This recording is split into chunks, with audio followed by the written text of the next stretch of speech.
Okay, so mechanical properties of solid में क्या क्या याद है तुम लोगों को, वो बताओ। Young's modulus, Stress, strain, types, Hooke's law, Hooke's law, R से भी कुछ होता है Friction. Modulus of rigidity, modulus of elasticity, modulus of rigidity, bulk modulus, right, ये कांस्टेंट थे तीन अपने, राइट। तो वहां पर जो भी स्टडी थी कि अगर हम किसी सॉलिड पे, राइट, अगर हम किसी सॉलिड पे फॉर एग्जांपल फोर्स एक्सर्ट करेंगे तो उसका जो भी डिफॉर्मेशन होगा, राइट, या फिर जो भी स्टडी रहेगी अंडर दैट फोर्स, तो वो थी अपनी सॉलिड के लिए। लेकिन अभी हमें देखना है the mechanical properties of fluid. What is mean by fluid? Fluid means क्या होता है? वाटर या तो गैस, वाटर वाटर या फिर गैस। मतलब अगर आप देखोगे what is mean by fluid, liquid sorry water नहीं या फिर गैस, चलेगा, liquid, gas and plasma, plasma, liquid, gas and plasma, या फिर any substance which can flow is nothing but fluid. Okay, so any substance which can flow is nothing but fluid. अभी उसके example से liquid आएगा, उसमें gas आएगा या फिर प्लाज्मा, राइट, ये तीनों भी फ्लो कर सकते हैं। तो all these three are the examples of fluid. Fluid का हो गया what is mean by fluid, any substance which can flow. दूसरी इंपॉर्टेंट प्रॉपर्टी कि जो फ्लूइड्स होते हैं, ओके, फ्लूइड्स होते हैं उनका कोई पर्टिकुलर शेप नहीं होता। अगर हम फॉर एग्जांपल बॉटल में अगर उन्हें प्लेस करेंगे तो बॉटल का शेप ले लेगा, अगर किसी कंटेनर में प्लेस करेंगे तो कंटेनर का शेप ले लेगा, राइट। तो इन्हें कोई स्पेसिफिक शेप नहीं होता। जिस भी फॉर एग्जांपल अगर बॉटल में पुट करोगे तो बॉटल का शेप ले लेगा, कंटेनर का शेप ले लेगा, राइट, उसके हिसाब से। हाँ, सर आप स्लाइम को कैसे डिफाइन करोगे? स्लाइम स्लाइम विस्कस टाइप, वो जो रहता है ना शेमूर सर Yeah. बस वो सॉलिड में आएगा या फिर ऐसा solid combination of solid plus liquid, aqueous form में है। बट वो भी Aqueous. तो लिक्विड में ही हुआ नहीं, एक्वियस, नॉट लिक्विड। विस्कोसिटी ज्यादा होता है उसमें। सर। बट वो भी मतलब मैं कंटेनर में डालूंगा उसका शेप नहीं लेगा वो। हाँ, वही तो बोला, तो फ्लूइड के अंदर ही आएगा ना। तो फ्लूइड के अंदर ही High आएगा। density फ्लूइड liquid तो होता है, है। हाई डेंसिटी फ्लूइड, या फिर बोल सकते हो कि highly viscous fluid. Okay, viscosity जैसे आप बोलते हो, ये प्लाज्मा के अंदर ही है। ओके, एक्वियस बोल सकते हो। अभी जैसे हमने लास्ट लेक्चर में थर्मोडायनामिक्स फॉर एग्जांपल, थर्मोडायनामिक्स में जितने भी प्रोसेसेस कंसीडर किए थे वो कौन से प्रोसेस थे? Like isobaric, isochoric, isothermal, all these are the examples of ideal process consider किया था, राइट। सबको हमने एक ideal process which is nothing but reversible process possible है कभी नहीं, राइट, मतलब without any zero loss reversible process तो पॉसिबल है नहीं।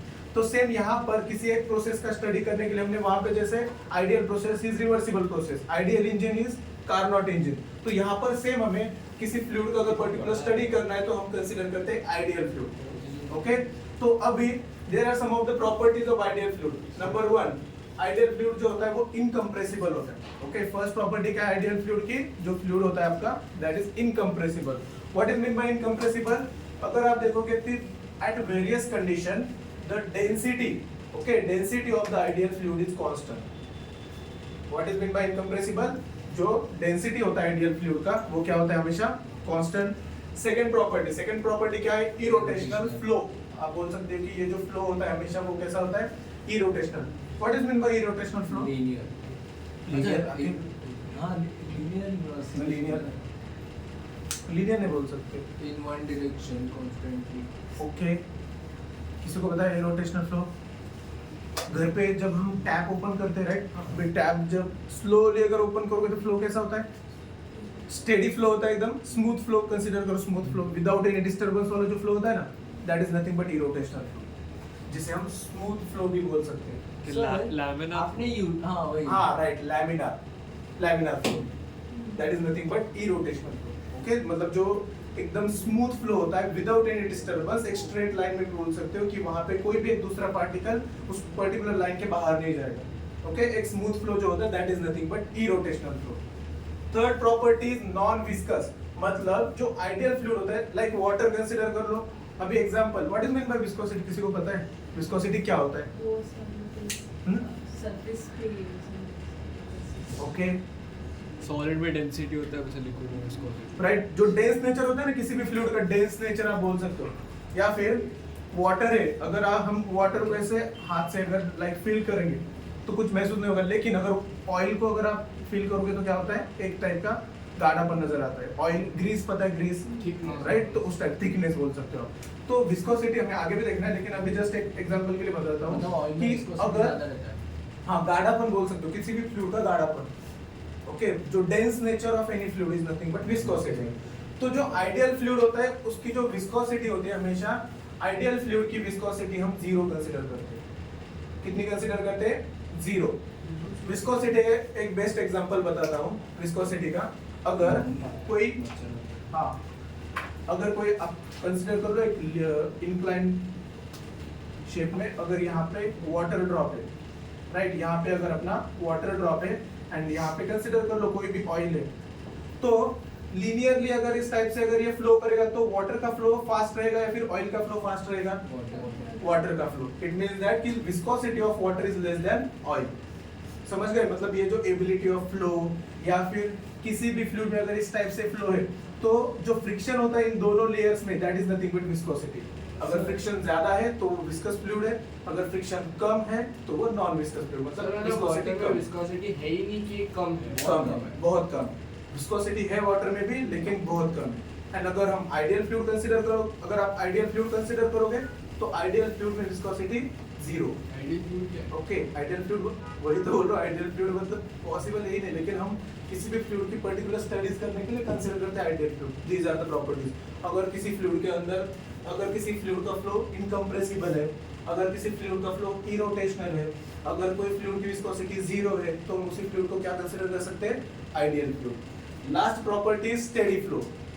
अब ये स्टेडी फ्लो क्या होता है कि अगर कोई फॉर एग्जांपल वाटर का फ्लो ही कंसीडर कर लो, अगर इस टाइप से फ्लो है तो velocity, okay, velocity at each point, अगर मैं इस पॉइंट पे वेलोसिटी कंसीडर करूं या फिर दूसरे पॉइंट पे वेलोसिटी कंसीडर करूं, तो velocity at each point will be same. Velocity कैसी रहेगी उसकी? Same. With in the flow अगर आप कंसीडर करोगे तो velocity at each point for ideal fluid will be same. So these are the 4 properties of ideal fluid, Irrespective of the surface. irrespective of the surface. Okay, only for ideal fluid। तो सबसे पहले incompressible flow. Obviously अगर आप देखोगे, अगर ये surface area है तो यहाँ पर जो वेलोसिटी रहेगी वो तो कम ही रहेगी due to friction. Okay, due to friction. लेकिन ये आइडियल फ्लूइड है तो उसकी विस्कोसिटी भी 0 रहेगी, तो ये फ्रिक्शन भी कम रहेगा। ओके, तो आइडियली ये वेलोसिटी भी सेम ही होनी चाहिए फॉर ऑल द लेयर्स। तो कितने प्रॉपर्टीज है टोटल अपने पास आइडियल फ्लूइड की? 4। Number 1, it is ideal fluid is incompressible. What is meant by incompressible? Density will be constant. Okay. दूसरा जो ideal fluid का flow होता है वो हमेशा कैसा होता है? Irrotational, smooth flow. Third property, non-viscous. Viscosity of ideal fluid is 0. Okay. Viscosity समझ में आ गया? आगे भी देखना है हमें। Then fourth one is the flow of the ideal fluid is steady. What is meant by steady flow? Velocity at each point will be same. Okay, हाँ sir आपको न्यूटन्स फ्लूइड पता है? न्यूटोनियन फ्लूइड पता है? Sir वो मतलब अगर आप जोर से उसको मारते हो सॉलिड बिहेव करता है, और आप एकदम धीरे मतलब हाथ रखोगे तो वो अंदर खींच लेता है। तो वो किस प्रिंसिपल पे वर्क करता है? उसको आप क्या कंसीडर करोगे? मतलब वो फ्लूइड होगा या फिर सॉलिड होगा? वो तो मिक्सचर है। एंड सबसे इंपॉर्टेंट बात, अगर वो न्यूटोनियन फ्लूइड में तो अगर आप देखोगे, अगर स्मूथली अगर हाथ ऐसे अंदर तो लिक्विड की तरह बिहेव करेगा, एंड अगर जोर से मारोगे तो वो किसकी तरह बिहेव करेगा? सॉलिड की तरह बिहेव करेगा। तो न्यूटोनियन फ्लूइड क्या होता है? आगे हमें रूल भी है वो, Newton's law of viscosity. Okay, Newton's law of viscosity है, चैप्टर में है, अपने सिलेबस में भी है, तब देखेंगे। तो उसको किस बेसिस पे कैटेगराइज किया जाता है कि वो फ्लूइड ही है या मिक्सचर होगा? फ्लूइड है, मिक्सचर भी बोल सकते हो कि वो फ्लो कर सकता है तो फ्लूइड। ओके, चलो यहाँ तक हो गया। अभी ये प्रॉपर्टीज में किसी को डाउट है आइडियल फ्लूइड के? इनकम्प्रेसिबल मतलब डेंसिटी कांस्टेंट, इरोटेशनल मतलब जो फ्लो रहेगा वो स्मूथ रहेगा। थर्ड वन नॉन विस्कस मतलब viscosity 0। Fourth one steady flow मतलब velocity at each point will be same. अभी डिफरेंस देखते हैं कि सॉलिड में मैकेनिकल प्रॉपर्टीज ऑफ सॉलिड है, हमने जो 11th में देखा था, एंड अभी कौन सा देख रहे हैं? फ्लूइड। ओके, फ्लूइड मतलब लिक्विड एंड गैसेस को हम कंबाइनली कंसीडर करते हैं। तो जैसे हमने लिक्विड में सॉलिड में जो फोर्सेस देखे, कितने टाइप के होते हैं? 2 टाइप के। एक होता है आपका कंप्रेसिव फोर्स एंड दूसरा कौन सा होता है आपका? कौन से फोर्स? एक था कंप्रेसिव एंड दूसरा एक्सपेंसिव। वाह कुछ भी मतलब देखो, एक फोर्स था पुल टाइप का फोर्स, राइट? ये कौन सा है आपका? पुल टाइप का फोर्स। एंड दूसरा फोर्स कौन सा होता है? पुश। राइट। हाँ, तो ये फोर्स कौन सा होता है आपका? Compressive, right. ये जो पुश टाइप का फोर्स होता है ये होता है हमारा कंप्रेसिव फोर्स। एक्सपांशन। अरे हाँ, tensile, very good. Tensile, tensile, हाँ वही आते हैं। नहीं मिलता ये कौन सा फोर्स है आपका? टेंसाइल। तो अगर किसी सॉलिड में, ओके, अगर किसी सॉलिड में ये इनर्शिया वाला तो छोड़ दो, कि अगर किसी सॉलिड पे या फिर कोई भी सब्सटेंस उस पे एक्सटर्नल फोर्स एक्सर्ट नहीं करेंगे तो वो हिलेगा ही नहीं, right, as per the Newton. लेकिन अभी अगर मैं किसी फोर्स, अगर मैं किसी सॉलिड पे, कंसीडर ये सॉलिड ब्लॉक है, एंड अगर यहाँ पे कोई फोर्स एक्सर्ट करता हूँ, राइट, इस टाइप से टेंसाइल फोर्स एक्सर्ट करता हूँ, तो क्या सॉलिड का बिहेवियर कैसा था इन केस ऑफ सॉलिड? मस्त नहीं। डिफॉर्मेशन होता हाँ, डिफॉर्मेशन होता था, राइट। हाँ। उससे पहले इंटरनल इंटरनल एनर्जी को अपोज करते हैं। Internal energy internal restoring force, मतलब जो वर्ड छोड़ दिया अरे वो मुझे बस मतलब सॉलिड जो है, ऑल सॉलिड्स आर कैपेबल कि ये क्या कर सकते हैं, अगर उन पे एक्सटर्नल फोर्स अगर हम एक्सर्ट करते हैं तो ये जो है internal force, internal restoring force को एक्सर्ट कर सकते हैं, राइट। मतलब ये फोर्स को अपोज कर सकते हैं। अगर एक्सटर्नल फोर्स एक्सर्ट करोगे तो ये इंटरनली एक रिस्टोरिंग फोर्स डेवलप करेंगे which opposes this force, external force, right. लेकिन इन केस ऑफ लिक्विड या फिर आप फ्लूइड बोल सकते हो, अगर आप फ्लूइड पे अगर थोड़ा भी फोर्स एक्सर्ट करोगे तो वो कंटिन्यूअसली डिफॉर्म होता जाएगा। यहाँ पर कैसा था कि अगर हम फोर्स एक्सर्ट करेंगे तो इंटरनली भी एक रिस्टोरिंग फोर्स जनरेट होगा। इफ और external force is greater than internal restoring force, deformation तभी होगा।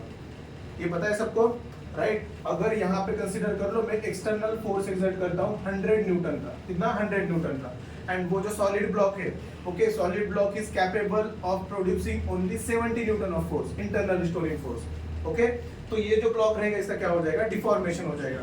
तो फिर उसके बाद हमने इलास्टिसिटी वगैरह प्रॉपर्टीज देख ली थी। लेकिन यहाँ पे डिफॉर्मेशन कब होगा? Only if external unbalanced force जो रहेगा आपका, एक्सटर्नल जो फोर्स रहेगा it is greater than the internal restoring force. In case of fluid क्या होगा? यहाँ पर अगर किसी भी फ्लूइड पे हम अगर फोर्स एक्सर्ट करेंगे तो ये जो फ्लूइड रहेगा कंटिन्यूअसली डिफॉर्म होता जाएगा। ये कुछ डिफॉर्मिंग फोर्स एक्सर्ट करेगा ही नहीं, sorry external internal restoring force को डेवलप करेगा ही नहीं। ओके, अभी समझ गए कि ये डिफरेंस क्या होता है सॉलिड एंड फ्लूइड में। ओके, सॉलिड एंड फ्लूइड में under the external unbalanced force. अगर सॉलिड के केस में अगर आप फोर्स एक्सर्ट करोगे तो ये क्या करेगा? इंटरनल रिस्टोरिंग फोर्स डेवलप करेगा एंड अपोज करेगा डिफॉर्मेशन को। अगर ये एक्सटर्नल फोर्स ज्यादा है तो डिफॉर्मेशन होगा। लिक्विड के केस में क्या होगा या फिर फ्लूइड के केस में क्या होगा? अगर हम थोड़ा भी फोर्स उसे एक्सर्ट करेंगे तो वो इंटरनल रिस्टोरिंग फोर्स मतलब वो क्रिएट ही नहीं कर पाएगा, वो डिफॉर्म ही हो जाएगा। तो लिक्विड फ्लूइड मतलब क्या होता है कि अगर उस पे हम फोर्स एक्सर्ट करेंगे तो कंटिन्यूअसली डिफॉर्मेशन होता चला जाएगा, वो कुछ अपोज करेगा ही नहीं। This is the major difference. Okay, major difference in case of solid and fluid. Solid external force को अपोज करता है, लेकिन फ्लूइड जो होता है वो क्या करता है? डायरेक्टली कंटिन्यूअस फ्लो होता है। दूसरा अभी देखते हैं। ओके, ये तीनों पॉइंट में किसी को डाउट है अभी? आइडियल फ्लूइड की प्रॉपर्टीज हो गए, एंड तीसरा दूसरा हो गया अपना डिफरेंस। डिफरेंस क्या है? Solids are capable of producing the internal restoring force while fluid can flow with the force, मतलब कंटिन्यूअसली डिफॉर्म होता जाएगा वो। अभी है अपना fluid at rest. Fluid at rest में हमें डिफरेंट प्रॉपर्टीज ऑफ फ्लूइड देखने हैं। Okay, the branch of physics in which we study the properties of fluid at rest. Okay, the branch of physics in which we study the properties of fluid at rest. तो वो होता है branch आपका hydrostatic. उस branch को क्या बोलते हैं हम? Hydrostatics. This is the branch of physics in which we study the properties of fluid at rest.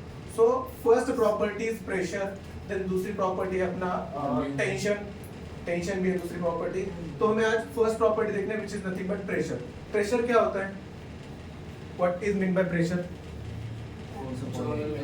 जो pressure is equal to, formula क्या होता है? Force upon area. So pressure is equal to force upon area. अभी इसका unit बताओ, unit क्या होता है? सिंपल, फोर्स का यूनिट न्यूटन एंड एरिया का यूनिट क्या होता है? Metre square. सो प्रेशर का यूनिट क्या रहेगा आपका? Newton per metre square. दूसरा यूनिट पास्कल एक होता है, वेरी गुड। तीसरा यूनिट बार, एटीएम वो एटमॉस्फेरिक प्रेशर। और एक यूनिट है टॉर्क, ओके, और एक यूनिट है torque. And 1 hectopascal is equal to how many pascal? 100।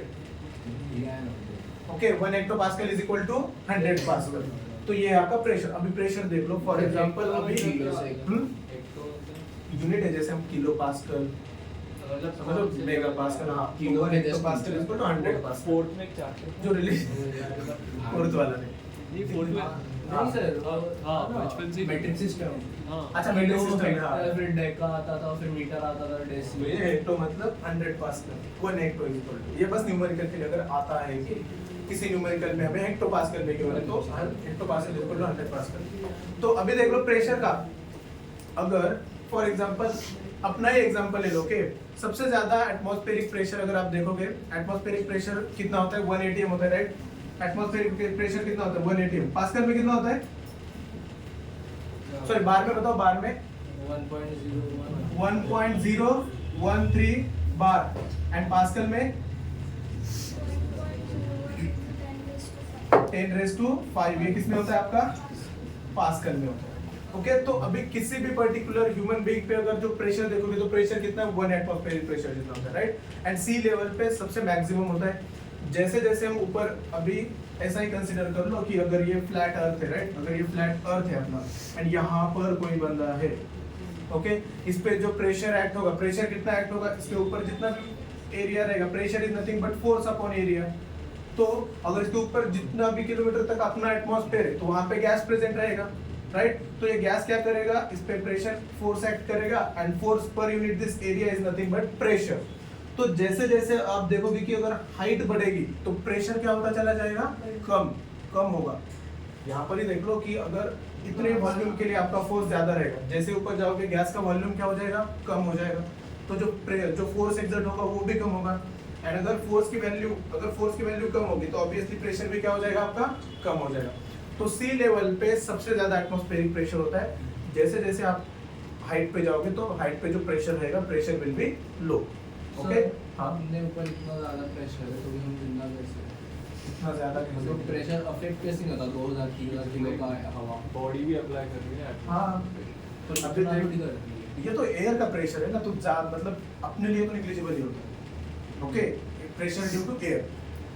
अभी नेक्स्ट पॉइंट है अपना pressure due to liquid column. अभी लिक्विड में, फ्लूइड में आते हैं कि अगर किसी, फॉर एग्जांपल किसी फ्लूइड में अगर आप अभी जैसे कि एटमॉस्फेयर में प्रेशर कम रहेगा, अगर फ्लूइड में अगर आप हाथ डालोगे तो वहां पे आपको प्रेशर में मतलब वहां पे क्या होगा? आपको ऑब्जर्व करोगे आप प्रेशर। जितना ज्यादा डेप्थ में जाओगे उतना प्रेशराइज होगा, राइट? जैसे सबमरीन का भी होता है। सबमरीन का कैसे होता है ना कि एक पर्टिकुलर डेप्थ पे ही जा सकते हो, उसके नीचे नहीं जा सकते हो, क्योंकि अगर वो पर्टिकुलर डेप्थ के अगर नीचे सबमरीन जाएंगे तो वहां पे क्या होता है कि pressure of water is very high. Okay, pressure of water is very high, तो वो जो इलेक्ट्रिकल इक्विपमेंट्स होते हैं इनसाइड द सबमरीन वो काम करना ही बंद करते हैं, एक पर्टिकुलर डेप्थ पे बोल रहा हूँ। ओके, तो वहां पर भी एक पर्टिकुलर डेप्थ होता है। तो हमें देखना है कि किसी पर्टिकुलर फ्लूइड लिक्विड कॉलम के अंदर अगर यहाँ पर, हाँ यहाँ पे जान दो, अगर यहाँ पर कोई आपका सब्सटेंस है तो इस पे कितना प्रेशर एक्ट होगा ड्यू टू दिस लिक्विड। अगर हम जैसे जैसे डेप्थ को नीचे नीचे जाएंगे इस टाइप से आपका जो हाइट होगा, राइट, हाइट जैसे जैसे बढ़ता जाएगा इनसाइड द लिक्विड कॉलम यहाँ पे एक्सर्ट होने वाला प्रेशर कितना रहेगा। तो सबसे पहले ये तो समझ में आ गया आपको कि एक कंटेनर है, कंसीडर कर लो, एयर वाटर, ओके, ये इंटरफेस है। दिस इज ये कोई भी एक सिलेंडर मैंने कंसीडर कर दिया जिसका जो एरिया ऑफ क्रॉस सेक्शन है, area of cross section is A and H is the height of cylinder. Okay, what is the formula for force? Force का फार्मूला क्या होता है? जो ये जो आपका सिलेंडर रहेगा इसका जो एक्ट होने वाला फोर्स है वो डाउनवर्ड डायरेक्शन में F इज इक्वल टू कितना रहेगा? mg, right, as per the gravitation. तो प्रेशर का फार्मूला है मेरे पास P is equal to F upon A। F की वैल्यू क्या पुट कर सकता हूं मैं? F is nothing but mg upon A। अभी डेंसिटी का एंड मास का रिलेशन क्या होता है? What is the relation between mass and density? हाँ, density is equal to, right, density is equal to क्या होता है? Mass upon volume. Okay, so density को डिनोट किससे करते हैं? Rho. Okay, so rho is equal to m upon v। अगर मुझे यहाँ से मास फाइंड आउट करना है तो क्या आएगा? m is equal to rho into v। v is the volume. जो भी ऑब्जेक्ट है। अभी यहाँ पे अपना ऑब्जेक्ट है सिलेंडर, सिलेंडर का वॉल्यूम अगर मैं इस टाइप से भी लिख सकता हूँ, rho into area into height लिख सकता हूँ वॉल्यूम के लिए। जो यूनिट एरिया रहेगा इसका, एरिया इंटू हाइट, क्योंकि वॉल्यूम का यूनिट क्या होता है, वॉल्यूम का यूनिट क्या होता है, मीटर क्यूब। यहाँ पे अगर आप देखोगे इन दोनों का कंबाइन, एरिया का unit metre square and height का unit metre, metre square into metre क्या हो जाएगा, मीटर क्यूब। तो वॉल्यूम को हम एरिया इंटू हाइट भी लिख सकते हैं। अभी यही वैल्यू, ये वैल्यू इसमें इक्वेशन में पुट कर लो, ये वाले इक्वेशन में, इक्वेशन नंबर 1 में। तो प्रेशर इज इक्वल टू क्या बनेगा आपका, mg अपॉन ए, ऑलरेडी मेरे पास इक्वेशन था। मास की जगह पे क्या पुट करेंगे, रो ए एच, राइट, ये g as it is divided by area, area क्या हो जाएगा, कैंसल। तो pressure is equal to, formula बनेगा आपका rho ji h. What is the formula, pressure is equal to rho ji h. So this is the pressure, okay. अगर आप देखोगे what is rho, rho is the density. Density क्या रहेगी, किसी भी ideal fluid की डेंसिटी हमेशा constant होती है, right. g is nothing but the gravitational acceleration, ये भी कांस्टेंट है। तो प्रेशर जो रहेगा आपका डायरेक्टली प्रोपोर्शनल टू किसके, हाइट के, right. Pressure is directly proportional to height. It means that कि अगर आपकी इनसाइड द लिक्विड कॉलम जितनी हाइट इंक्रीज होगी, प्रेशर भी क्या रहेगा, प्रेशर भी उतना इंक्रीज होगा, ओके। अगर फॉर एग्जांपल यहाँ पे 10 मीटर की हाइट है तो प्रेशर अलग रहेगा, 20 मीटर की हाइट है तो प्रेशर क्या हो जाएगा, इंक्रीज, 30 मीटर के लिए प्रेशर फिर से इंक्रीज। तो इस इक्वेशन से, pressure due to liquid column से हमें ये पता चलता है कि pressure inside the liquid column will directly proportional to the height, okay. जितना ज्यादा हाइट रहेगा उतना प्रेशर ज्यादा रहेगा। अभी आप लिखो आइडियल फ्लूइड का पार्ट। अभी नेक्स्ट है कि नेक्स्ट पॉइंट है अपना absolute pressure and gauge pressure. उससे पहले मुझे एक बात बताओ, एटमॉस्फेरिक प्रेशर तो सबको समझ में आएगा, right. The pressure at sea level, the pressure at sea level is nothing but the atmospheric pressure. जितने भी ह्यूमन बीइंग्स हैं, हम पे जो प्रेशर एक्ट होता है, right, due to the air, air is the fluid से, राइट। एटमॉस्फेयर जो बना है अपना एयर से बना है पूरा, तो एयर के ड्यू टू एयर अपने पे जो प्रेशर एक्ट होता है that is nothing but the atmospheric pressure. अभी ये बताओ कि वैक्यूम प्रेशर किसी को पता है? हाँ, एंड एटमॉस्फेरिक प्रेशर में और एक बात, जैसे जैसे हाइट बढ़ेगी एटमॉस्फेरिक प्रेशर क्या हो जाएगा, कम होगा, ओके। रो जी एच ही कंसीडर कर लो, अगर वहां पर भी फॉर्मूला यूज होगा rho ji h, right. F is equal to force due to fluid, कितना होता है, F is equal to rho ji h. अभी एयर की डेंसिटी सेम रहे, मतलब डेंसिटी है, अगर हम आइडियल फ्लूइड कंसीडर करोगे आप तो डेंसिटी कांस्टेंट, जी कांस्टेंट, लेकिन जैसे जैसे आप ऊपर जाओगे तो हाइट क्या होगा, कम होगा। ये पूरा हाइट वैसे ही कम कम होता चला जाएगा। तो जैसे हाइट कम होगा, जो एक्ट होने वाला फोर्स है, फोर्स भी क्या हो जाएगा, कम होगा, ओके। एंड अगर फोर्स कम हो गया तो प्रेशर, सॉरी प्रेशर क्या फॉर्मूला, अगर ये हाइट कम हो गई तो जो ऑब्वियसली आप पे जो एक्ट होने वाला प्रेशर है वो भी क्या रहेगा, कम होगा। So pressure varies with the height, okay. दूसरा, अभी वैक्यूम का बताओ मुझे कि वैक्यूम प्रेशर मतलब क्या होता है? किसी को पता है वैक्यूम प्रेशर मतलब क्या होता है? वैक्यूम मतलब खाली, अरे वैक्यूम मतलब खाली, ब्लैक होल। जैसे वैक्यूम क्लीनर का वर्किंग पता है, वैक्यूम क्लीनर तो पता होगा तुम लोगों को, वर्किंग है, यस सर, मैं नहीं कहा ये वर्किंग है। अच्छा सुनो, वर्क, तुम लोगों को ये तो पता है ना वैक्यूम क्लीनर का काम क्या होता है, क्या काम होता है? प्रेशर साफ करना, सफाई करना, मत बोल। कचरा साफ करना। दूसरा प्रेशर क्रिएटेड क्या करता है वो, कचरा साफ कैसे करता है, कोई एक एक, हाँ, सब करता है, राइट, मतलब सक्शन फोर्स एक्सर्ट करता है वो, राइट। अगर अगर ये आपका कंसीडर कर लो, ये आपका वैक्यूम क्लीनर है, ओए सुनो, ये अगर आपका वैक्यूम क्लीनर कंसीडर कर लो, वैक्यूम क्लीनर है, तो यहाँ पे क्या होता है, अगर ये वैक्यूम क्लीनर है तो यहाँ पे जो प्रेशर होता है ये वैक्यूम प्रेशर होता है हमेशा। कौन सा प्रेशर होता है आपका, वैक्यूम प्रेशर।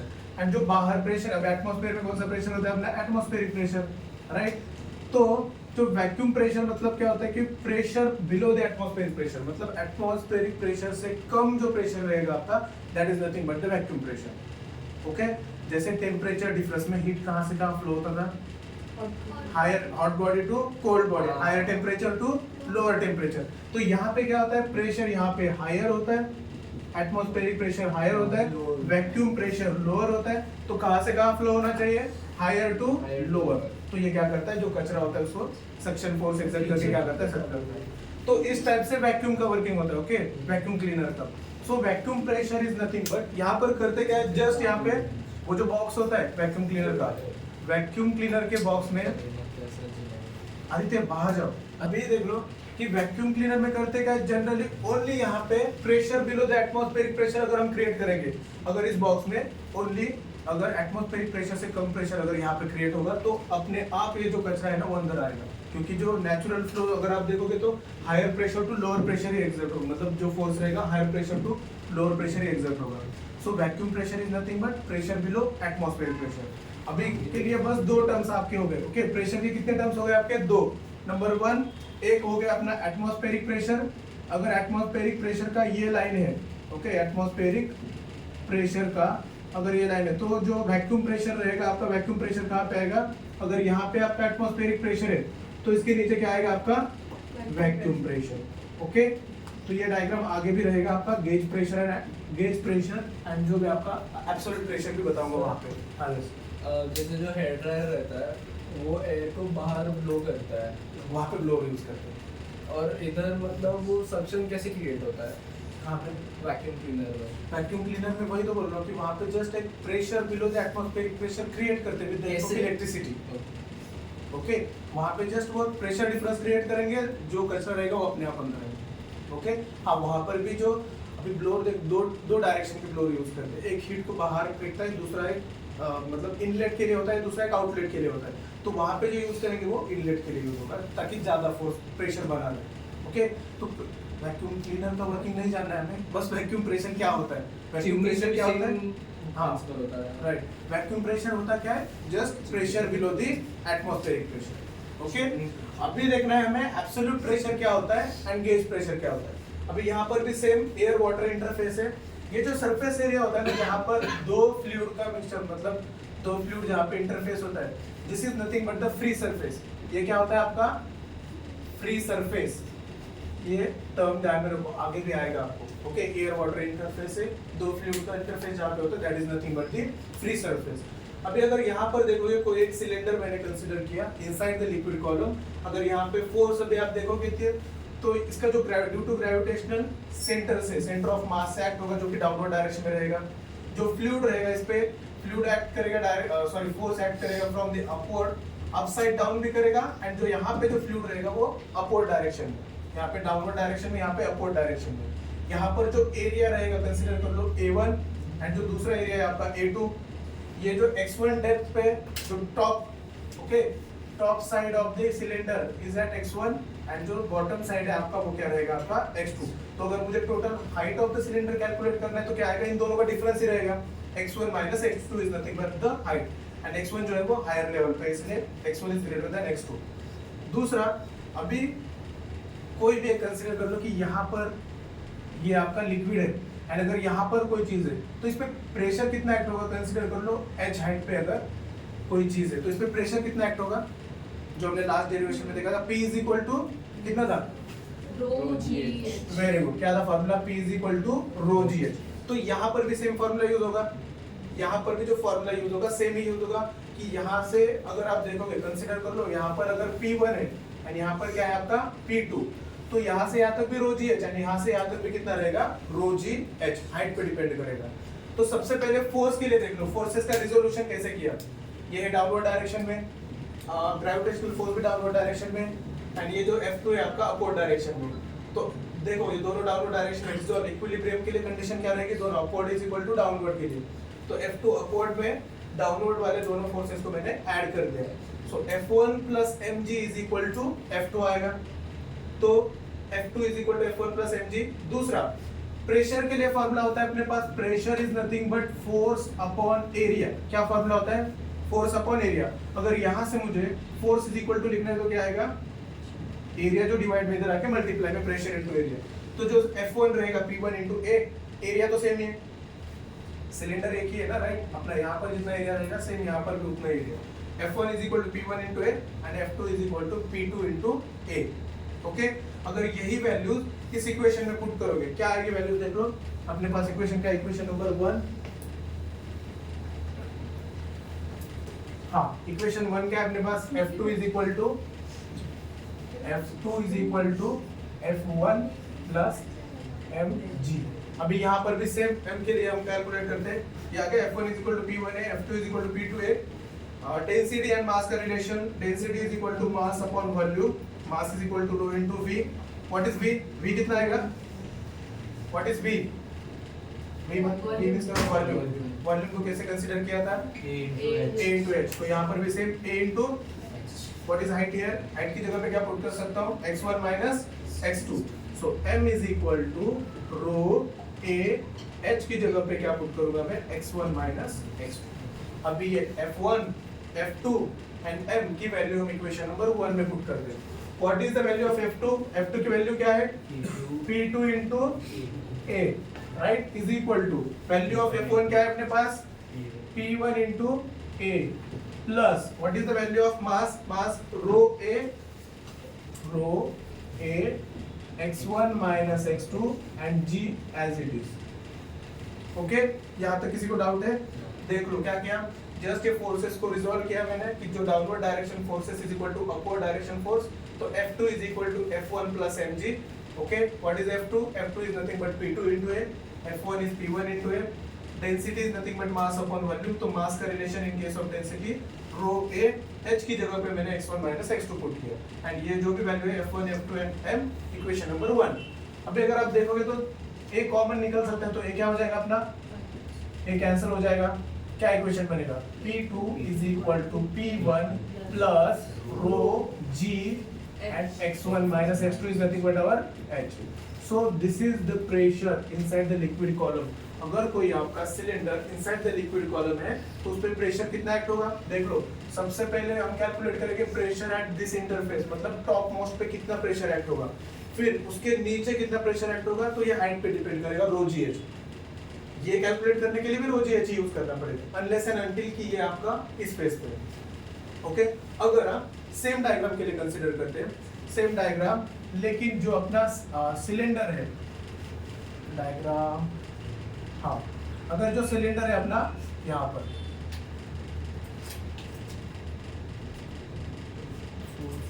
ओके, यहाँ पर सिलेंडर है. सर वो सिलेंडर सब बाहर से भी डाले और पानी का ही सिलेंडर, मतलब जो top surface of the cylinder जो है वो फ्री सरफेस पे है.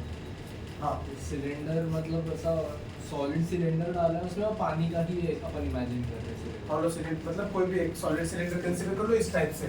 ओके, अगर ये जो आपका top surface of the cylinder is at free surface of the water, air and water. अभी बताओ, यहाँ पर हमने P1 कंसीडर किया था, यहाँ पर क्या था अपना P2, राइट? अभी P1 कितना आएगा? P1 कितना आएगा? एटमॉस्फेरिक. रो जी एच कैसे? वो अगर लिक्विड में अगर डीप होता तो रो जी एच. लेकिन अभी अगर आप देखोगे तो ये फ्री सरफेस पे है, एंड फ्री सरफेस पे प्रेशर कितना होता है? Atmospheric pressure. तो यहाँ पर मैं कंसीडर करता हूँ P1 is equal to P naught. कितना कंसीडर करता हूँ? P1 is equal to P naught. What is P naught? हाँ, P नॉट मींस क्या है अपना? Atmospheric pressure. ओके, ये हो गया अपना एटमॉस्फेरिक प्रेशर. अभी x1 की हाइट कितनी आएगी? x1 कितना आएगा? x1 एंड x2 था, राइट? यहाँ पे x1 एंड यहाँ पे x2. अभी x1 तो फ्री सरफेस पे, तो x1 इज इक्वल टू आएगा आपका 0. x2 कितना आएगा? फिर अपना रिलेशन x1 माइनस x2 को हमने क्या कंसीडर किया था? h. अगर ये 0 है तो 0 minus x2 is equal to h. x2 is equal to value कितनी आएगी? Minus h. ओके, अभी सेम वैल्यूज यहाँ पे पुट कर लो, एंड जो P2 है, P2 को मैं P कंसीडर करता हूँ, तो सेम वैल्यू क्या होगा? P2 इज इक्वल टू क्या है अपने पास? P is equal to P1 की जगह पे P naught. P naught means क्या है अपना? Atmospheric pressure plus rho G. What is x1? 0 minus x2 की वैल्यू कितनी है? Minus h. तो माइनस माइनस क्या हो जाएगा? प्लस. तो rho G H. So this is the formula कि अगर आपका जो सिलेंडर है उसका टॉप मोस्ट सरफेस एरिया अगर आपके फ्री सरफेस पे है, अगर फ्री सरफेस ऑफ वाटर पे अगर टॉप मोस्ट सरफेस एरिया, तो ये वाला इक्वेशन आएगा. Okay, and this is nothing but, ये जो है ना आपका एब्सोल्यूट प्रेशर होता है. ये क्या होता है आपका? Absolute pressure. जो P रहेगा, P is nothing but the absolute pressure. Sir ये क्या है? ऊपर क्या है? हाँ, वही तो बोल रहा हूँ. देखो, हाँ, अगर आपने कोई हॉलो सिलेंडर लिया, ये मत सोचो कि ये इसका डेंसिटी कितना है, डेंसिटी का छोड़ दो और सिलेंडर का छोड़ दो. हाँ, सर सब जाती है. हाँ. उसका मास भी एकदम नेग्लिजिबल भी सोचा अपन ने, वो पानी के बीच में है, तो उसको उधर ही रखने के लिए एक्सटर्नल फोर्स नहीं लगेगा कैसे? लगेगा ना भाई, मैं बोल क्या रहा हूँ कि अब ऐसा तो नहीं रहेगा कि बॉडी आपका इसी कंडीशन पे रहेगा, बॉडी ऐसा भी हो सकता है। वही, क्योंकि उसमें भी वो हॉलो और तो सरफेस change ऐसा होगा तो नहीं ना। रहेगा ना, वैसा हाँ, रहेगा ना। चेंज होगा ना फॉर्मूला उसके अकॉर्डिंग। अभी बस आपको समझाने के लिए कि अगर इस टाइप से लिक्विड है, अभी मैं इसे टेढ़ा तो नहीं कंसीडर कर सकता, आपको समझाने के लिए, राइट। आपको इजी कैसे जाएगा, ऐसे ही रखूंगा, यहाँ पर भी सेम, अगर फ्री सरफेस पे रखता हूँ तो इजी जाएगा।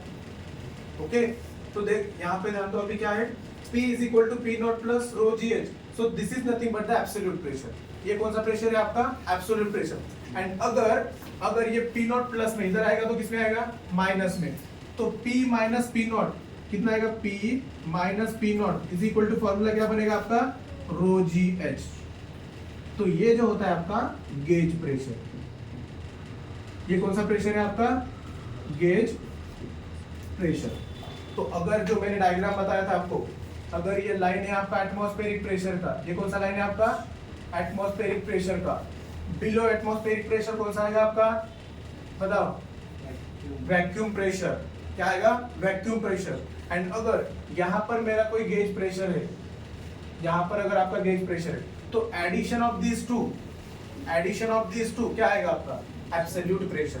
देख लो, P minus P naught means gauge pressure है, तो अगर ये P नॉट इधर जाएगा मतलब क्या होगा, यही फॉर्मूला को अगर मैं ठीक से लिखूंगा, P is my absolute pressure, P क्या है आपका, absolute pressure is equal to P naught means atmospheric pressure, and what is rho GH, rho GH means क्या आपका, गेज प्रेशर। आप पहले लिखो, मैं फिर से एक बार एक्सप्लेन करता हूँ, थोड़ा सा है, अगर ये चारों प्रेशर आपको ठीक से समझ में आ गए तो ही आगे चैप्टर समझ में आएगा। ओके, पहले लिखो डेरिवेशन, मैं करता हूँ एक्सप्लेन आपको। लिखो, अगर कोई सिलेंडर आपका देखो लिक्विड कॉलम में है, तो यहाँ पे प्रेशर, यहाँ पे डाउनवर्ड डायरेक्शन वाले फोर्स को मैंने F1 कंसीडर किया, एंड अपवर्ड डायरेक्शन पे जो एक्ट होता है फोर्स से F2 कंसीडर किया। This is the point x1, ये है आपका point x2, and difference between this point is nothing but the height of this cylinder. Okay, then अभी अगर टॉप मोस्ट पोजीशन पे जो प्रेशर एक्ट होता है उसे P1 कंसीडर कर दिया, एंड बॉटम मोस्ट पे जो प्रेशर एक्ट होता है उसे P2 कंसीडर कर दिया। Area will be same here, यहाँ पे जो टॉप मोस्ट पे रहेगा वही बॉटम पे एरिया रहेगा आपका। तो ये तो पता है सबको कि height is nothing but the difference between these two points, x1 minus x2 is equal to h, and x1 is at higher height, so x1 is greater than x2।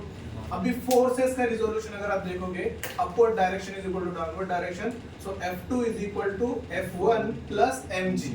ये दोनों डायरेक्शन सेम है इसलिए plus किया। Okay, ये था F2, minus में तो दूसरी साइड में आके प्लस हो जाएगा। आगे प्रेशर एंड फोर्स का रिलेशन, तो उस रिलेशन से हमें F1 is equal to P1A पता चलेगा, F2 is equal to P2A, यही वैल्यूज नहीं आगे। अभी मास एंड डेंसिटी का relation, rho is equal to m upon v, तो m is equal to a divide वाला मल्टीप्लाई में चला जाएगा rho into v। v is nothing but the volume, जिसे हम एरिया इनटू हाइट भी कंसीडर करते हैं। तो एरिया इनटू हाइट अगर आप देखोगे तो what is h, h is nothing but x1 minus x2, तो h की जगह पे x1 minus x2 पुट कर दिया। अभी F1, F2 एंड m ये तीनों की वैल्यूज इक्वेशन नंबर 1 में पुट करोगे, F2 is P2A, F1 is P1A, m की जगह पे रो a, x1 minus x2 into g। यहाँ से क्या होगा, a क्या हो जाएगा, कैंसिल हो जाएगा, a कैंसिल होने के बाद बचेगा क्या अपने पास, P2 is equal to P1 plus रो ये g as it is and x1 minus x2 as it is। Okay, अगर मैं इसी सिलेंडर को अगर कंसीडर करता हूँ, इसका टॉप जो है, ओके, टॉप लेयर, अगर टॉप लेयर फ्री सरफेस पे है, ओके, अगर ये टॉप लेयर यहाँ से ये जो दिख रहा है आपको, ये जो डिस्टेंस, ये डिस्टेंस डायरेक्टली अगर मैं 0 कंसीडर करूंगा, लाइक जो x1 है आपका, ओके, x1 को अगर मैं 0 कंसीडर करूंगा, तो ये जो रहेगा आपका टॉप लेयर कहाँ पे आ जाएगा, free surface of the water पे।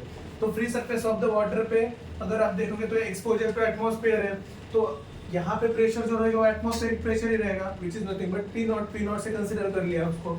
x1 क्या रहेगा आपका, x1 यहाँ से जो रहेगा वो 0 रहेगा, x2 की वैल्यू हम कैलकुलेट कर लेंगे इस फॉर्मूला से, x2 की वैल्यू आ जाएगी -h। ओके, तो अगर आप देखोगे तो व्हाट इज P2 को P कंसीडर कर लिया, P1 कितना है अपने पास, एटमॉस्फेरिक प्रेशर जितना, which is nothing but P naught, plus आगे क्या है रो g, x1 की वैल्यू 0, x2 की वैल्यू -h, तो ये माइनस, एंड x2 की वैल्यू -h, तो माइनस माइनस क्या हो जाएगा, प्लस। तो P is equal to P naught plus rho g h। तो ये जो टोटल प्रेशर होता है अपना, okay, total pressure is nothing but the absolute pressure. Okay, तो फॉर्मूला कैसे बनेगा आपका, absolute pressure is equal to atmospheric pressure plus क्या होता है आपका gauge pressure. And difference between अगर आप देखोगे कि इन दोनों का difference absolute pressure and atmospheric pressure, जैसे यहाँ पे P is equal to P naught plus rho ji H, ये है आपका एब्सोल्यूट प्रेशर, ये है आपका एटमॉस्फेरिक प्रेशर एंड ये है आपका गेज प्रेशर। अगर absolute pressure and atmospheric pressure का डिफरेंस लूंगा, P नॉट यहाँ पे आएगा, सो P minus P naught is equal to क्या आएगा आपका rho ji h. So difference between absolute pressure and atmospheric pressure is called gauge pressure. तो ये लाइन वाला डायग्राम देख लो एक बार। लाइन वाला डायग्राम कैसे बताया था मैंने कि अगर एक स्ट्रेट लाइन आप कंसीडर करते हो जैसे कि नंबर लाइन की तरह या फिर कोई भी एक रेफरेंस के regarding, so if this is the line of your atmospheric pressure, अगर ये लाइन है एटमॉस्फेरिक प्रेशर का, एटमॉस्फेरिक प्रेशर, वैक्यूम प्रेशर कहाँ पे रहेगा बताओ, नीचे। बिलो एटमॉस्फेरिक प्रेशर जो भी रहेगा आपका वो कौन सा रहेगा, वैक्यूम। ये कौन सा प्रेशर है आपका, vacuum pressure, vacuum pressure. Then gauge pressure, gauge pressure कहीं पर भी हो सकता है, ओके, मतलब बिलो भी हो सकता है। अगर एटमॉस्फेयर के लिए कंसीडर करना है तो हाइट पे जाओगे तो माइनस में आएगा, राइट। तो गेज प्रेशर मैं कंसीडर यहाँ पे करता हूँ। अगर ये आप अगर this is the line for gauge pressure, ये है आपका गेज प्रेशर, तो इन दोनों का समेशन क्या आता है, gauge pressure plus atmospheric pressure क्या होता है आपका एब्सोल्यूट प्रेशर। तो ये समेशन रहेगा आपका एब्सोल्यूट प्रेशर का। अगर ये ना मतलब ये लाइन का डायग्राम अगर ठीक से समझोगे तो आगे पूरे चैप्टर में कुछ डाउट ही नहीं होगा आपका। एक है स्ट्रेट लाइन, अपना जो रेफरेंस है बड़ा लाइन कंसीडर कर लो एटमॉस्फेरिक प्रेशर का। Atmospheric pressure, the pressure below the atmospheric pressure is vacuum pressure. Above जो भी रहेगा वो gauge pressure, and addition of gauge pressure plus atmospheric pressure क्या आएगा आपका एब्सोल्यूट प्रेशर। क्लियर? अभी कुछ डाउट है? अगर कोई भी लिक्विड कॉलम के अंदर कोई भी आपका सब्सटेंस है, यहाँ पर इस टाइप से आपको डायग्राम गिवन है, एंड यहाँ पर अगर कोई सब्सटेंस है, okay, and this is the height of that substance inside the liquid column, तो फार्मूला क्या आएगा, P इज इक्वल टू कितना आएगा, रो जी एच, रो जी एच। चलो अभी ये डायग्राम निकालो सब लोग। लाइन ये लाइन डायग्राम पार्ट लिखो मत, कोई भी। ये फोटो ले। अभी देखो पास्कल्स लॉ क्या होता है, ओके, पास्कल्स लॉ। तो सबसे पहले पास्कल्स लॉ का स्टेटमेंट क्या है, देख लो। पास्कल्स लॉ का स्टेटमेंट क्या है कि अगर किसी लिक्विड में अगर कोई आपका फ्लूइड है, कंसीडर कर लो, if consider if any fluid is at rest, okay, ये कौन सा ब्रांच होता है फिजिक्स का, हाइड्रोस्टैटिक, राइट।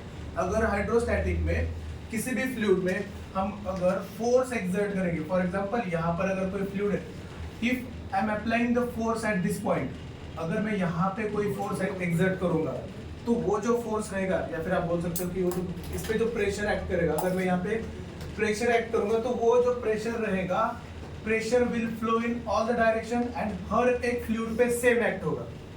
किसी एक फ्लूइड पे भी अगर प्रेशर एक्ट करोगे तो वही प्रेशर हर एक फ्लूइड के पार्टिकल पे एक्सर्ट होगा। ये है स्टेटमेंट। अभी स्टेटमेंट देख लो क्या है कि if pressure applied at any point it will be transmitted equally and undiminished to each point, मतलब प्रेशर कम भी नहीं होगा। आइडियल फ्लूइड के लिए बोल रहा हूँ, ओके, कि अगर यहाँ पर जितना प्रेशर एक्ट करूंगा, बॉटम वाले फ्लूइड का अगर मतलब यहाँ पर अगर कोई पार्टिकल है तो यहाँ पर भी सेम प्रेशर एक्ट होगा। यहाँ पर अगर 5 बार का प्रेशर अप्लाई करूंगा तो बॉटम वाला जो पार्टिकल रहेगा उस पर भी कितना प्रेशर एक्ट होगा, 5 बार प्रेशर ही एक्ट होगा, जो भी रहेगा, ओके। सो ये है आपका स्टेटमेंट। तो इसका एक्सपेरिमेंटल प्रूफ देखते हैं सबसे पहले कि यहाँ पर कंसीडर कर लो एक ट्रायंगुलर टाइप का एक बॉक्स है, यहाँ पे 4 पिस्टन्स है, okay, A B C D, ये पॉइंट्स है अपने। A पॉइंट पे जो पिस्टन है, A पॉइंट पे जो पिस्टन है उसका क्रॉस सेक्शनल एरिया है स्मॉल है। B पॉइंट पे जो पिस्टन है उसका cross sectional area 2A, C point पे जो पिस्टन है उसका cross sectional area 3A, and D point पे जो क्रॉस सेक्शनल एरिया है उसका पिस्टन है उसका क्रॉस सेक्शनल एरिया कितना है, A/2, ओके। अभी अगर मैं किसी एक पिस्टन पे भी फोर्स अप्लाई करूंगा, ओके, अगर किसी एक पिस्टन पे भी फोर्स अप्लाई करूंगा तो प्रेशर पर force per unit area will be pressure. अगर ये वाला पिस्टन में यहाँ पे अपवर्ड डायरेक्शन में फोर्स एक्सर्ट करूंगा तो ये जो तीनों पिस्टन है इन तीनों का डिस्प्लेसमेंट होगा, राइट। ये तो सबको पता है कि अगर यहाँ से प्रेशर अप्लाई करूंगा तो ये तीनों पिस्टन डिस्प्लेस होंगे। ये जो फ्लूइड रहेगा, फ्लूइड हर एक पे प्रेशर एक्ट करेगा। ओके, तो अगर यहाँ से मैं प्रेशर एक्सर्ट करता हूँ, कंसीडर कर लो, अगर यहाँ से P प्रेशर एक्सर्ट करूंगा तो ये तीनों पिस्टन पे कितना प्रेशर एक्सर्ट होना चाहिए? As per the Pascal's law P pressure act होना चाहिए। अगर यहाँ से 10 पास्कल का प्रेशर एक्सर्ट करूंगा तो तीनों पिस्टन पे कितना प्रेशर एक्ट होना चाहिए? 10 पास्कल का प्रेशर ही एक्सर्ट होना चाहिए। तो यही हमें डिफाइन करना है। सबसे पहले मैं क्या कंसीडर करता हूँ कि ये जो A पॉइंट है अपना, okay, at point A, okay, at point A अगर मैं कंसीडर कर लूँ कि वहां पे, ओके, फोर्स एक्सर्ट करता हूँ F फोर्स को एक्सर्ट करता हूँ, तो प्रेशर कितना आएगा? एट पॉइंट A प्रेशर कितना आएगा? PA is equal to, formula होता है F by A, so pressure at point A will be F by A, force upon area. अभी जैसे मैं इस पे डाउनवर्ड डायरेक्शन में फोर्स एक्सर्ट करूंगा तो ये तीनों पिस्टन क्या हो जाएंगे? डिस्प्लेस। ये तीनों पिस्टन डिस्प्लेस होंगे, राइट। ऑब्वियसली अगर मैं इसे डाउनवर्ड डायरेक्शन में अगर एक्सर्ट करूंगा तो ये अपवर्ड में जाएगा, ये भी अपवर्ड में जाएगा, ये डाउनवर्ड में जाएगा। ओके, इस टाइप से होगा कि ये नीचे जाएगा तो ये जो फ्लूइड रहेगा प्रेशर इस पे एक्सर्ट करेगा, इस पे भी एक्सर्ट करेगा, एंड थर्ड वाले पिस्टन पे भी एक्सर्ट करेगा। लेकिन मुझे इन तीनों को इक्विलिब्रियम में रखना है। अगर तीनों को इक्विलिब्रियम में रखना है तो कुछ ना कुछ फोर्स एक्सर्ट करना पड़ेगा। तो मैंने देख लिया कि जो सेकंड वाला फोर्स था, जो सेकंड वाला पिस्टन था, अगर उसे डिस्प्लेस, मतलब अगर उसे इक्विलिब्रियम कंडीशन पे रखना है तो मुझे 2F का फोर्स लगाना पड़ा। अगर ये जो C वाला पिस्टन है, इसका एरिया 3A था, तो इसे कंटिन्यू, मतलब उसी पोजीशन पे रखने के लिए मुझे फोर्स कितना एक्सर्ट करना पड़ा? 3F वाला फोर्स, एक्सपेरिमेंटली बता रहा हूँ। एंड जो लास्ट वाला पिस्टन था जिसका एरिया A/2 कंसीडर किया था, इसे अगर मुझे कांस्टेंटली स्टेडी रखना है तो इस पे कितना फोर्स एक्सर्ट करना पड़ा? F/2। देख लो फिर से एक बार। सबसे पहले मैंने कितने पे, एक ही पिस्टन पे फोर्स एक्सर्ट किया, फर्स्ट वाले पिस्टन पे। जैसे ही फर्स्ट वाले पिस्टन पे फोर्स एक्सर्ट करूंगा, तीनों पिस्टन जो हो जाएंगे वो डिस्प्लेस, लेकिन मुझे स्टेडी कंडीशन पे रखना है। अगर स्टेडी कंडीशन पे रखना है तो यहाँ पे अगर मैं फोर्स एक्सर्ट करूंगा तो इसे भी कुछ ना कुछ बाहर जाने की कोशिश करेगा, तो अपवर्ड को डाउनवर्ड डायरेक्शन में एक फोर्स एक्सर्ट करना पड़ेगा। इसे ये डाउनवर्ड में जाएगा तो इसे भी अपवर्ड में कुछ फोर्स एक्सर्ट करना पड़ेगा, एंड ये भी अपवर्ड में जाएगा तो डाउनवर्ड में एक्सर्ट करना पड़ेगा। तो जैसे मेरे ऑब्जर्वेशन से पता चला कि तीनों का एरिया तो डिफरेंट है, तो फोर्स भी कैसा एक्सर्ट करना पड़ेगा? डिफरेंट। डिस्प्लेसमेंट तो डिफरेंट रहेगा। तो सेकंड जो वाला जो पिस्टन था उसे मुझे 2F का फोर्स एक्सर्ट करना पड़ा उसे इक्विलिब्रियम कंडीशन पे रखने के लिए। जो थर्ड वाला पिस्टन है उसे 3F का फोर्स एक्सर्ट करना पड़ा, मतलब अगर यहाँ पे 100 है तो यहाँ पे 300 न्यूटन, ओके, एंड अगर यहाँ पे 100 है तो यहाँ पे 50 न्यूटन। अभी प्रेशर देख लो कितना आएगा? प्रेशर एट पॉइंट बी, क्या होता है formula pressure at point B? Formula अपना same, force upon area. What is the force? B piston के लिए फोर्स कितना है? 2F। And what is the area? यहाँ पे एरिया A है ना, फर्स्ट पिस्टन का एरिया A, राइट, तो स्मॉल a, ओके। अभी सेकंड के लिए देख लो, force is 2F, what is the area of cross section? 2A, तो ये 2A। अभी 2 क्या हो जाएगा? Cancel, F/A। थर्ड के लिए कंसीडर कर low pressure at point C।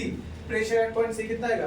Force upon area. Force कितना है यहाँ पे? 3F, तो ये बनेगा 3F। एरिया कितना है यहाँ पे? 3A, तो ये 3 कैंसल, कितना आएगा? F/A। थर्ड हो गया अपना, लास्ट वाला कंसीडर कर लो। हाँ, यहाँ पे कितना है? F/2 अपॉन A/2, तो ये बनेगा आपका F/2 अपॉन A/2। ये 2 कैंसिल हो जाएगा, यहाँ पर भी क्या रहेगा? F/A। तो अब अगर आप यहाँ पे देखोगे तो ये था अपना इनपुट, राइट। मैंने इतना प्रेशर एक्सर्ट किया था एट पिस्टन A, लेकिन वही प्रेशर अगर आप देखोगे F/A, सेम प्रेशर जो है वो ट्रांसमिट इक्वली हुआ and undiminished. What is mean bye undiminished? कि अगर मैं यहाँ पे 100 न्यूटन का करूंगा तो 99 भी नहीं रहेगा, 98 भी नहीं रहेगा, 95 भी नहीं रहेगा। Pressure will be same at each and every point. अगर किसी एक पॉइंट पे प्रेशर एक्सर्ट करूंगा तो लिक्विड में हर एक पॉइंट पे सेम प्रेशर एक्सर्ट रहेगा। ऐसा नहीं होगा कि फॉर एग्जांपल इस टाइप का लिक्विड है, यहाँ पे प्रेशर कुछ अलग है एंड यहाँ पे जो आपका पार्टिकल है यहाँ पे कुछ प्रेशर अलग है, ओके। अब आप लोग सोच रहे होंगे कि ये वाला पार्ट ना, यहाँ पे 2F 3F एंड F/2 ये समझ में नहीं आया, राइट? नहीं, बट हाँ, सेम प्रेशर कैसे होगा? सेम प्रेशर ही रहेगा। वही तो बोल रहा हूँ कि पास्कल लॉ प्रोपोर्शन में ला रहा है ना तू। हाँ, पास्कल लॉ यही तो कहता है कि अगर किसी एक, मतलब किसी लिक्विड में अगर आप किसी एक पॉइंट पे भी प्रेशर एक्सर्ट करोगे तो वही प्रेशर हर एक पार्टिकल पे एक्सर्ट होगा, इक्वली ट्रांसमिट होगा, अनडिमिनिश्ड रहेगा। अनडिमिनिश्ड मतलब उसकी वैल्यू भी कम नहीं होगी, वहां पे 100 बार का है तो हर एक पॉइंट पे 100 बार का ही रहेगा। ओके, फिर से डायग्राम देख लो एक बार। ये फर्स्ट वाला पिस्टन है, सेकंड पिस्टन, थर्ड वाला पिस्टन, फोर्थ वाला पिस्टन। फर्स्ट पिस्टन का area A, 2A, 3A and A/2। Okay, मैंने फोर्स बस एक ही पिस्टन पे एक्सर्ट किया था which is nothing but F। अगर फर्स्ट पिस्टन पे मैं F फोर्स एक्सर्ट करूंगा तो ये तीनों पिस्टन क्या हो जाएंगे, डिस्प्लेस। तो इन्हें डिस्प्लेस नहीं रखना है, डिस्प्लेस नहीं है, हमें इक्विलिब्रियम कंडीशन पे रखना है। तो अगर इन्हें इक्विलिब्रियम कंडीशन पे रखना है तो हर एक पे अलग अलग फोर्स एक्सर्ट करना पड़ेगा। अलग अलग फोर्स क्यों बोल रहा हूँ, क्योंकि इन तीनों का डिस्प्लेसमेंट भी अलग होगा, राइट? क्योंकि एरिया तो हर एक का एरिया डिफरेंट है तो डिस्प्लेसमेंट भी अलग रहेगा। ओके, तो इसके कारण हमें जो फोर्स एक्सर्ट करना पड़ेगा वो भी हर एक पिस्टन के लिए अलग रहेगा। तो जैसे मैंने एक्सपेरिमेंटली पता चला कि जिसका एरिया 2A है, इसे अगर मुझे इक्विलिब्रियम कंडीशन पे रखना है तो फोर्स कितना एक्सर्ट करना पड़ेगा, 2F। जिसका एरिया 3A है, उसे अगर मुझे स्टेडी कंडीशन पे रखना है तो कितना फोर्स एक्सर्ट करना पड़ेगा, 3F। और जिसका एरिया A/2 है, उस पे कितना फोर्स एक्सर्ट करना पड़ेगा, F/2। तो जैसे आप देखोगे as per the pascal law, अगर आपका प्रेशर इनपुट अगर F/A है तो हर एक पॉइंट पे जो प्रेशर एक्ट होगा वो कितना रहेगा, F/A। ओके, ये है पास्कल लॉ। किसी भी पॉइंट पे प्रेशर एक्सर्ट कर लो, that pressure will be same at each and every particle. Okay, अभी किसी को डाउट है पास्कल लॉ में? एंड तीसरा हाइड्रोस्टैटिक पैराडॉक्स, ठीक है हम कल ही लेंगे हाइड्रोस्टैटिक पैराडॉक्स होता क्या है, लेकिन अभी देख लो पास्कल लॉ में किसी को डाउट है? या फिर अगर मैं कंसीडर करूं at this point pressure inside this liquid column at this point is 10 बार, तो अगर इस पॉइंट पे बताओ कितना आएगा, 10 बार ही आएगा, वेरिएशन कभी भी नहीं रहेगा प्रेशर। ओके, डेंसिटी हो सकता है, डेंस वाला भी पार्टिकल हो सकता है, लेकिन pressure inside the liquid column at each and every point will be same. Okay, solid box है ना, ये वाला पार्ट सॉलिड बॉक्स। हाँ, जिसका डायग्राम बचे वो डायग्राम ड्रॉ करो। स्पंज रहेगा तो